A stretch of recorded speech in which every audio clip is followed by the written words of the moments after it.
Hello, my name is Steven, and I've decided to do some research on the topic of fractal art, and one artist in particular by the name of Ken Keller. I found out about him while doing some research on the topic of digital artists and found his work, and the way he defines himself as an artist, to be quite interesting. During the length of this presentation, I will give examples of his work and place some quotes that I feel are particularly helpful in supporting my arguments. Keller began pursuing digital design and photography very early in his life. He began generating fractal art images in 1994. His work spread quickly and found its way into many commercial products, and his intent was to reveal natural environments in fractal geometry.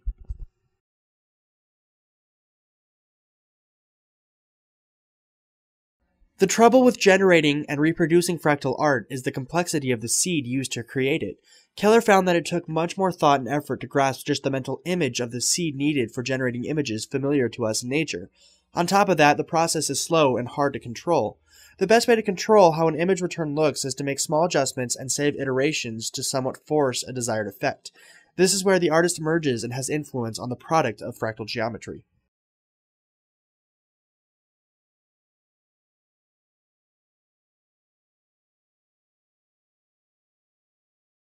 Images produced by fractal geometry are produced by fractal programs, and the process requires a large number of calculations. This has a large influence on the amount of time it takes for the program to produce a full screen-sized image. Beyond that, the final image that is produced is usually a framed portion of the fractal, and not the fractal in its entirety. In Keller's images, many are zoomed in at a microscopic scale.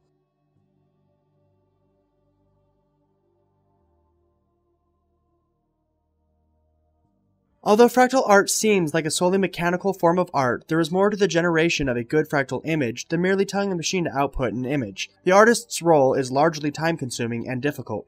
It is, after all, the artist that decides on the final composition.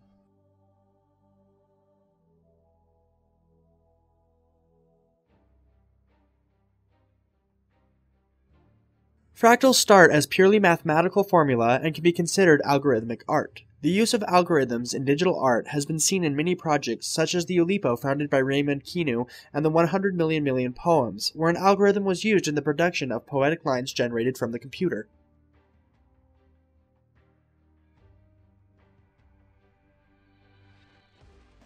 Another thing that puts fractal art as a part of digital art is that there are correlations to the mathematically generated artwork and the construction of nature. In the mind of the fractal artist, it is important to explore and reveal that nature.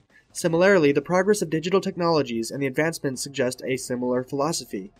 Alan Turing presents the imitation game, which he hopes will lead toward the development of the thinking machine.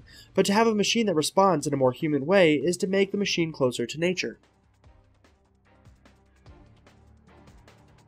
I hope this lecture has helped explain the fractal artworks produced by artists like Ken Keller and how it relates to digital art. Thank you for watching.